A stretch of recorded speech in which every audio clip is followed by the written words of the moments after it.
Okay, I should be live again. Sorry for not having sound again. Whenever I have my HDMI plugged in, there's issues. So I had to unplug my HDMI, and I forgot about that. So I hope you guys are able to join again. I did not leave. Hopefully you're able to hop back on here in just a few minutes. I know I had a few of you guys on, hoping you can jump back on. Let's just type a little note in here.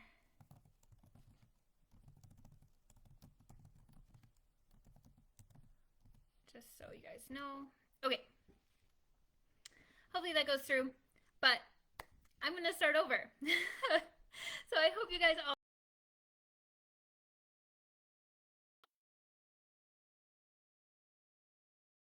We have been talking about all things kid friendly related this week. We have gone through the mudroom, we have gone through kitchens and living rooms and kids' bedrooms, and I hope you guys are able to take away some of those tips and be inspired to update your bedrooms and living rooms so that they can be places that are kid friendly but also mama friendly, because that is the key, both kid friendly and honestly adult friendly as well. Because there is nothing worse than going into your kid's playroom. It's full of chaos. They can't even play, and it's like a minefield of Legos to get to the other side of the room. So we are going to be talking about playrooms today and those maker spaces, and how do we create kid-friendly and adult-friendly places in our homes. The first place that you always start with these, right, is your empathy exercise. And this looks a little bit slightly different. You're asking those same questions of your kids and yourself, as far as how do you want to play, what do you want to play, how do they, just observing how they actually play, how do you want to feel in this space. But you're also asking, am I able to easily clean up in this room? Am I able as a parent to engage with them while they play? Because it's not just a place for them to play, but it's also a place for you to feel comfortable going down there with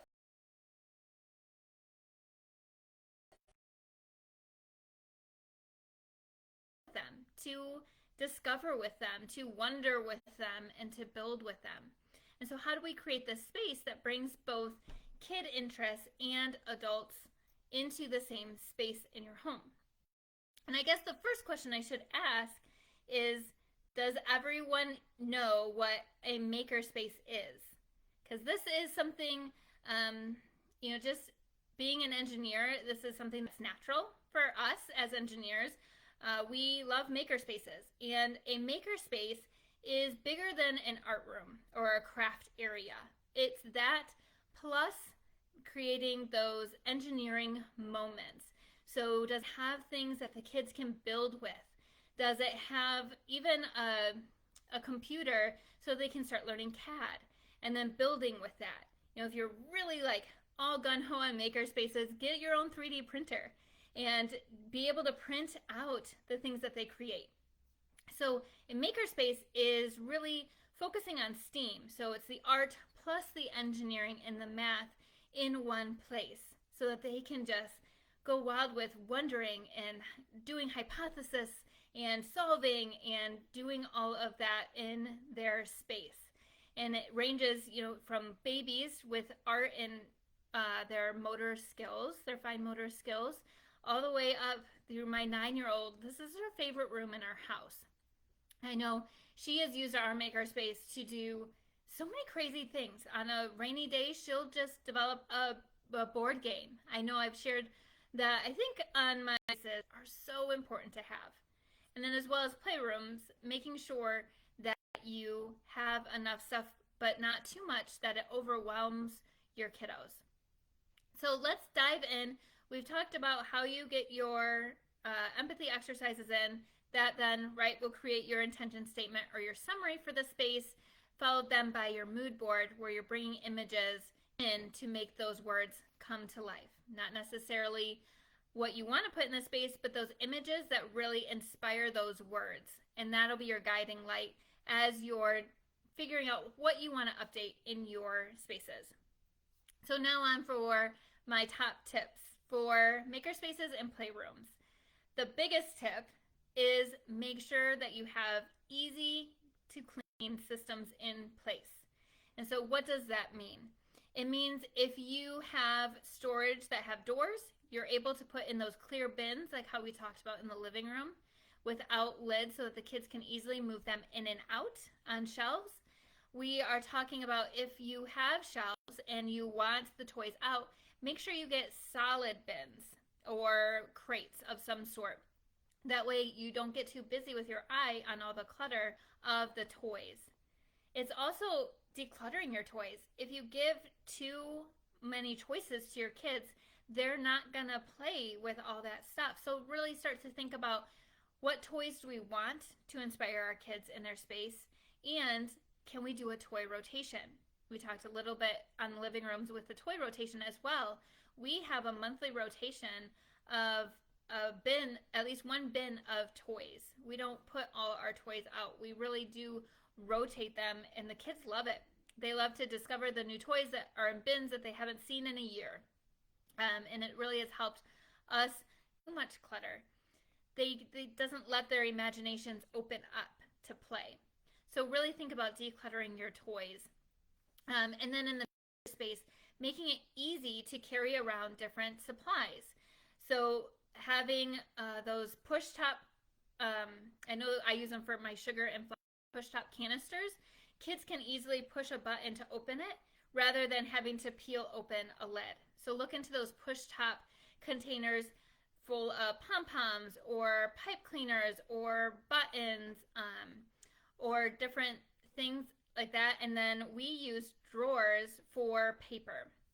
So that way you can just shove the paper in this drawer and it can easily be reached by the kid to take out a piece of paper.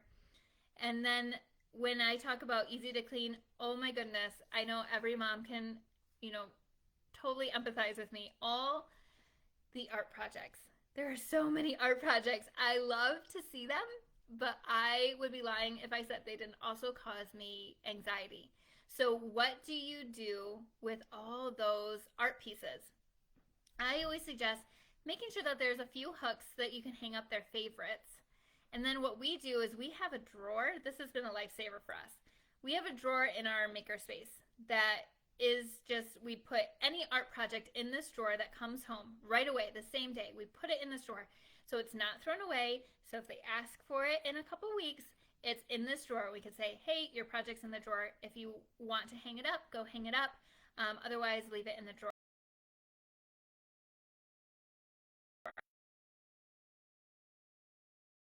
Art projects in. We take the drawer out, we put it in the middle of our living room, and it's their job to sort it. What ones do you guys want to keep a little bit longer? What ones do you are really, really special that you want to put in your special bin downstairs in the basement full that they'll get when they're older? And we really limit that to, no more than 3 pieces at most. And then they can have some that they're just undecided and put it back in the drawer. But anytime that drawer is full, they have to go through it. And it's their choice what they want to do. And so it gives them control over their art projects, and it gives you less stress because they're stored away in a drawer, not out everywhere because they don't want to throw anything away. Other really good ideas.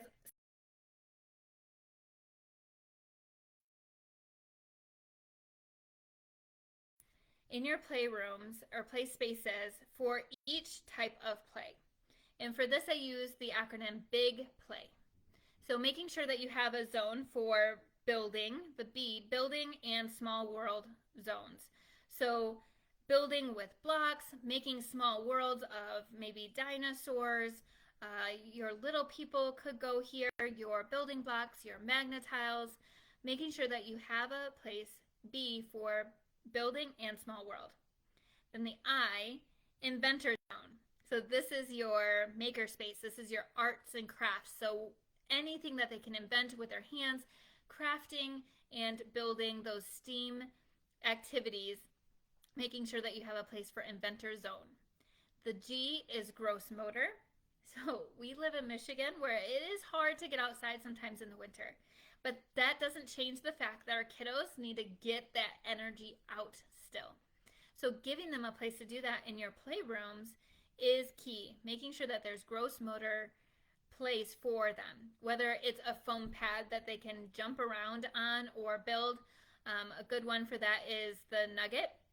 If you've seen these foam pads that can turn into couches or turn into so many different creations for the kiddos, is a good one that they can jump around in. I mean, I've seen climbing walls, I've seen monkey bars, swings. There is a lot of different things that you can put, but making sure they have a place to get the energy out for gross motor, G. Then we have P, which is pretend play zone. This is your dress up zone, your firefighter. This is also where it could be a playhouse and a kitchen. So any of that pretend play, that imagination play, goes in this zone. Then we have L, which is the learning zone. As homeschooler mom, we love to make sure that our kids are learning, but that doesn't mean that as a non-homeschooling mom you shouldn't have that. We like to just put maybe books out to inspire a specific theme that we're learning about. Maybe it's flowers, for instance, and then having a game or having manipulatives in that zone for them to just wonder and discover or learn on.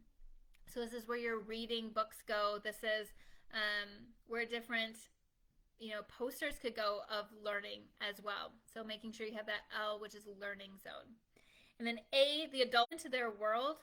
When they're older and you want them to talk to you, they're more apt to be open with you and talk with you because you've been in their world for so long. You were there on your knees, you were there on the floor playing with them. They're inviting you into their world early, and they'll keep on being comfortable with you in their world when they're older as well. So it's really important to make sure that there is an adult zone that you can get down there and play as well with them, or even just be around them, being present with them. And then the Y is UBU. So what additional zone do you need as your family? We are all about intention at Luca Haven. And when it talks about intention, you're going back to that, who is our family? What is our family about? So what zone maybe do you need in your space that you don't have yet? Maybe it's music. Maybe it's a video game area. Making more of an art exhibit.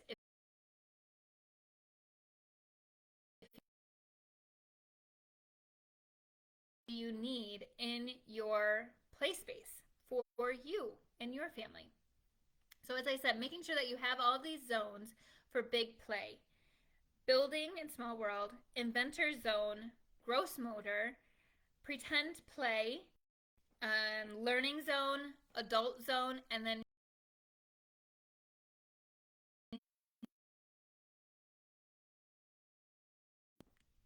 making sure that you have those. And even though you have all these zones, right, that seems like a lot. Don't make them huge. Make sure that there are even boundaries around them, because you don't want someone maybe playing in the kitchen and then getting kicked in the head by the gross motor zone, or the craft paint comes out into even the pretend area. Making sure that there are slight boundaries in place for all these zones so that it can just really hone in on the type of play to in each of these places to not hinder one kid from wanting one zone and then another kid wanting a different zone. And then even with those, in the middle, usually in the middle, making sure there's enough room to play. So there is going to be some crossover. The building zone, for instance, you can create big builds. And you want to make sure that there's enough space for that to have kids come together, to build together, to play together. Because it's fun, right? If, let's say, the building zone, they build a wall, and then in the pretend play, they're superheroes and they're knocking down that wall, but they wouldn't be able to do that if you didn't give them enough room. So make sure that there is room, that it's not cluttered with too many things. Otherwise, the play can't happen. Another tip, make it fun. This is the place in your house that it can have those bright, fun colors if you want.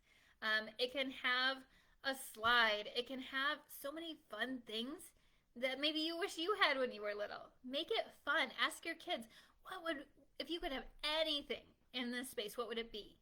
And try to add it with them. Or maybe it's a beautiful mural on the wall that you guys work on together. So you draw it out and it's paint by number, and you say, okay, you're gonna paint all the ones this light blue color, and you get to make it together over time even, but make it fun. Some of the other tips from other blogs around the internet. My favorite company to follow for playrooms is Grow Playrooms, and that's Groh. You'll see a couple inspiration images in my story for their playrooms. I love to follow them, and they have such great ideas. One of the co-owners used to be a teacher, and so there's a lot of understanding of the why the certain play is needed, and then making really fun play spaces. They are always an inspiration for me as I'm creating for our kids and in other designs as well. Making sure that you choose toys with intention. So making sure that you have those quality toys, those longer lasting toys, especially if you have multiple kiddos, that can be played with when they're 2, but then also when they're 9. I know our Magnetiles are one of those. They have lasted through all of our kids, and even the 9-year-old still plays with them sometimes. So making sure you get those very quality, durable toys that have multiple uses as well. Another for toys with intention is making sure maybe it contains at least one learning or imaginative component. So let's say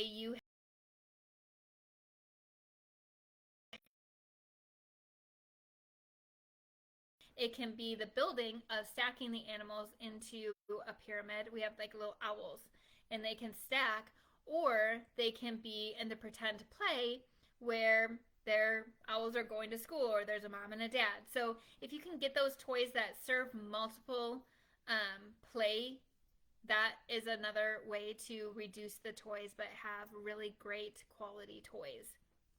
And then making sure that you know the reasons behind the types of play, because that will help encourage the why behind it, and then making sure that you have all those zones. So I know Grow Playrooms had a really great blog on this topic, but so I'll just summarize it here, right? If you have that art or maker space, it helps with your problem solving of your kids and visualization skills.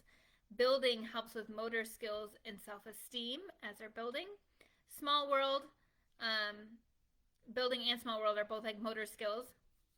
Gross motor, right, is handwriting skills and self-awareness as they're climbing, making sure of what's around them and then what their abilities are. Imaginative play is cooperation with each other, right? Empathy.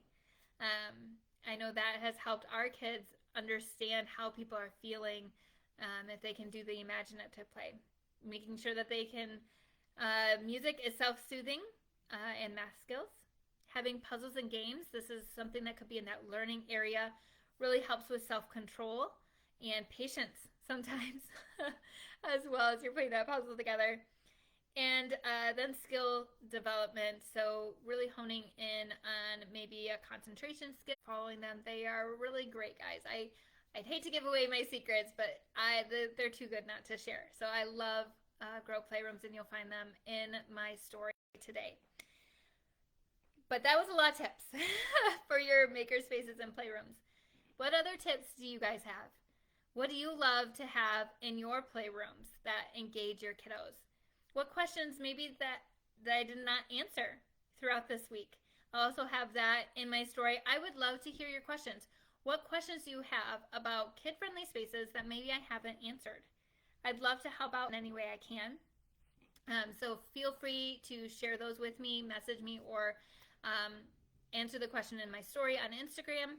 And then action step for today is assess, do you have a playroom? Do you have a place for your kids to, let loose and be free? Do you have a makerspace that they can do? Is there anything you can do in your room to change so that you do have that? I've seen them in dining rooms. I've seen them in the most random places. Part of our makerspaces overtook our office, and then our playroom is downstairs. How can you maybe reorient the spaces in your home so that there's at least a corner for your kids to call their own? And then do the empathy exercise with them. Make it something that really is very easy to clean, but allows your kids freedom to just have their imaginations open up and for you to come into their world. In the family dynamic of your home will completely shift, and it will be really incredible to watch what your kiddos come up with. I know our 5-year-old comes up with the most crazy magnet tile builds just from her imagination, and then the stories she tells with the little people is just so fun to be a part of. And I really want that for you guys. So take a look at your makerspaces, take a look at your playrooms, take some of these tips, share these tips with other mamas, because we all deserve to have play spaces that encourage our kids, but also don't cause so much stress for us. So please share this. Always trying to grow the community. And next week, we will be talking about just tips in general for your home. How do you make it welcoming? We'll talk about those more public spaces in our home and just the more general tips. So not focusing so much on kid-friendly, but more of a general, how do you create a home that is welcoming and yours in each of your different rooms? So I'm really looking forward to this next set of training on your public spaces for your home. We'll also be going over, how do you host people and how do you, make a party easy to have people over. In my former life, I still do love to throw a good party. So that will definitely be a part of that week as well. So catch that. I would love for you to follow me on Instagram. I know a lot of you guys follow me here on Facebook, but I am over on Instagram. It's a lot easier to share on my stories on Instagram. So I would love if you could join me over there as well and continue sharing this as we grow.